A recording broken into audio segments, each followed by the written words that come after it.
आप सभी प्रभु प्रेमियों को मेरा प्यार भरा राधे राधे। मैं हूं बबीता और आप देख रहे हैं सच्चे सनातनी ऑफिशियल चैनल। तो बहुत बहुत स्वागत है आप सबको मेरे इस नए वीडियो में। आज हम इस वीडियो में चर्चा करेंगे पुष मास की शुक्ल पक्ष की पुत्रदा एकादशी के बारे में। पुत्रदा एकादशी 9 जनवरी को है या 10 जनवरी को, और इसका एक बहुत ही सुंदर कथा आती है, तो वो कथा को भी सुनेंगे और कथा का एकादशी का महत्व जानेंगे। धर्मराज के पूछने पर भगवान श्री कृष्ण बताते हैं कि पुष मास के शुक्ल पक्ष की जो एकादशी है वो पुत्रदा एकादशी कहते हैं। अब पुत्रदा एकादशी का व्रत हर मनुष्य को करना चाहिए, बहुत ही लाभदायी है, बहुत ही श्रेष्ठ है। जो लोग ये व्रत करते हैं उनकी सारे मनोकामनाओं को ये व्रत पूर्ण करती है। और जिनके घर में पुत्र नहीं है, जिनको पुत्र की इच्छा है, उन्हें इस व्रत को नियम पूर्वक करने से संतान की प्राप्ति अवश्य हो जाती है। पूर्व समय में एक केतुमान नाम के बहुत ही धर्मात्मा राजा थे। धर्म में उनकी रुचि थी, उनके पास राजपाट की धन वैभव की कोई भी कमी नहीं थी। दुख इसी बात का था कि उनके घर में कोई भी संतान नहीं थी और उनकी पत्नी रानी भी बहुत धार्मिक थी। सबको कष्ट इसी बात का था कि उनकी कोई पुत्र नहीं था। दोनों राजा और रानी मन ही मन इस बात से बहुत डरते थे कि मेरे यहाँ कोई पुत्र नहीं है, और गृहस्थ में पुत्र न होने के बाद में उस कुल में अंधेरा ही होता है। और उस राजा के पितृगण भी पितृलोक में इसी कारण बहुत दुखी होते थे। वो कहते थे कि इस राजा के बाद हमारा तर्पण कौन करेगा, श्राद्ध कौन करेगा। राजा भी जब अपने पितरों को तर्पण और श्राद्ध करता था तब उसका भी मन में यही चिंता सताते रहती थी कि मेरे बाद में पितरों को तर्पण कौन करेगा, श्राद्ध कौन करेगा। एक दिन राजा बहुत ही दुखी हुआ और सोचने लगा कि इस लोक में जब गृहस्थ में आए हैं हम, तो बिना पुत्र की तो मेरी गति ही नहीं होगी। ये सोचते हुए एक दिन राजा वन में भ्रमण कर रहा था, और जब वो वन में भ्रमण कर रहा था तो वहाँ उसे भ्रमण करते हुए उसके दाहिने अंग फड़कने लगे।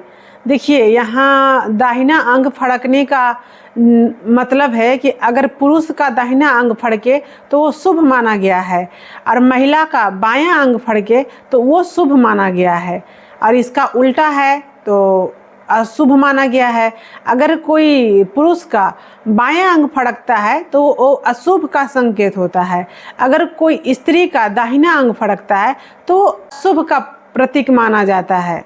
ये इसी अनुभव से राजा प्रसन्न हुए और उनको लगा कि कुछ तो अच्छा होने वाला है।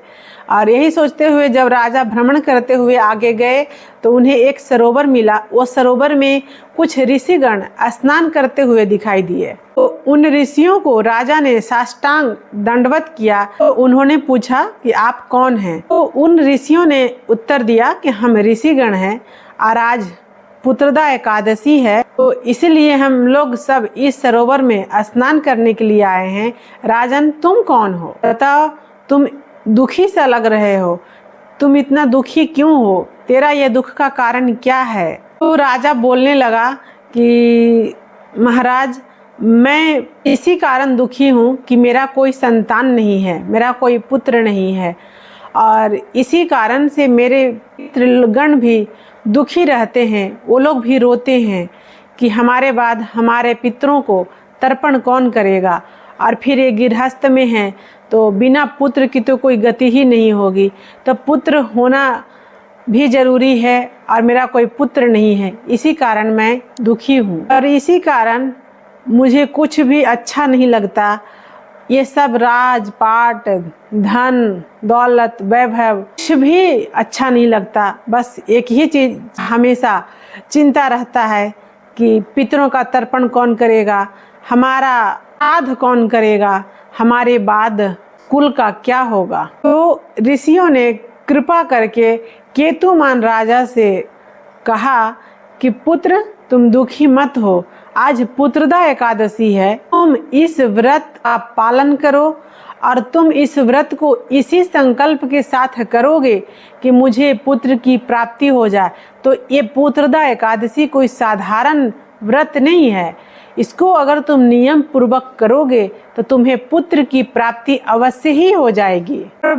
ऋषिगण बोले कि ये एकादशी कोई साधारण नहीं है, ये भगवान के अंग से निकली हुई एक अद्भुत शक्ति है। भगवान कृष्ण तो नहीं है, लेकिन भगवान कृष्ण से मिलाने का संपूर्ण शक्ति है। इसलिए तुम इस पुत्रदा एकादशी का व्रत करो। ऋषियों का आज्ञा मानकर उस राजा ने इसी पुत्रदा एकादशी का व्रत किया और 9 महीने के बाद ही उसके घर में एक सुंदर राजकुमार का जन्म हुआ और वो राजकुमार बहुत ही धार्मिक और धर्मात्मा बने। भगवान श्री कृष्ण कहते हैं कि हे धर्मराज, पौष मास के शुक्ल पक्ष की एकादशी तिथि को पुत्रदा एकादशी ही कहते हैं। जो मनुष्य इस एकादशी के व्रत को करता है, निश्चित ही वो सारे मनोकामना को पूर्ण कर लेता है।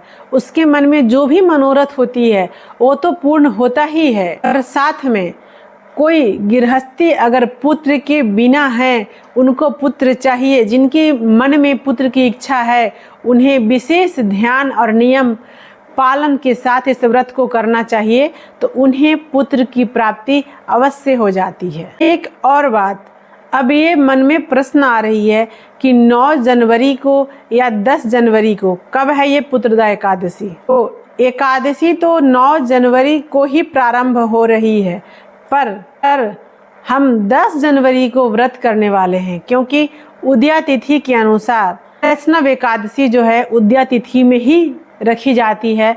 तो हम जितने वैष्णवगण हैं वो सब 10 जनवरी को व्रत रखेंगे। एक और विशेष बात, 10 जनवरी को हम वैष्णवगण एकादशी का व्रत रहेंगे और महाद्वादशी जो है वो पड़ रहा है 11 जनवरी को।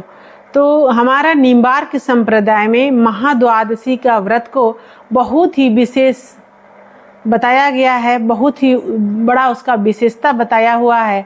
तो अगर जितने भी वैष्णवगण हैं जो निम्बार्क संप्रदाय से हैं, उनसे अगर हो सके तो एकादशी 10 जनवरी को रहें और महाद्वादशी 11 जनवरी को ही रहें, और हो सके तो 10 और 11 दोनों दिन का व्रत का पालन करें।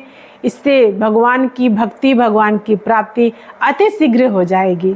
जितने भी लोग 10 जनवरी को व्रत का पालन करेंगे, उनको दूसरे दिन 11 जनवरी को सुबह पारण का जो समय है वो 6:43 से 8:15 तक है।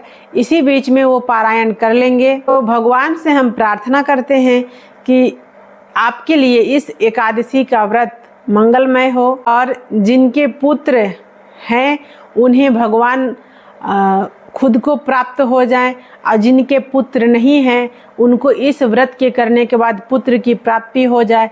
और जिनके आपके जान पहचान में जो लोग वीडियो देखेंगे, अगर आपके नज़र में कोई ऐसे लोग हैं जिनको पुत्र चाहिए और उनको पुत्र नहीं हो रहा है, उन तक ये वीडियो को आप ज़रूर पहुंचाएं और वो भी इस वीडियो के सुनने के बाद व्रत का पालन कर सकें और वो पुत्र को प्राप्त कर सकें।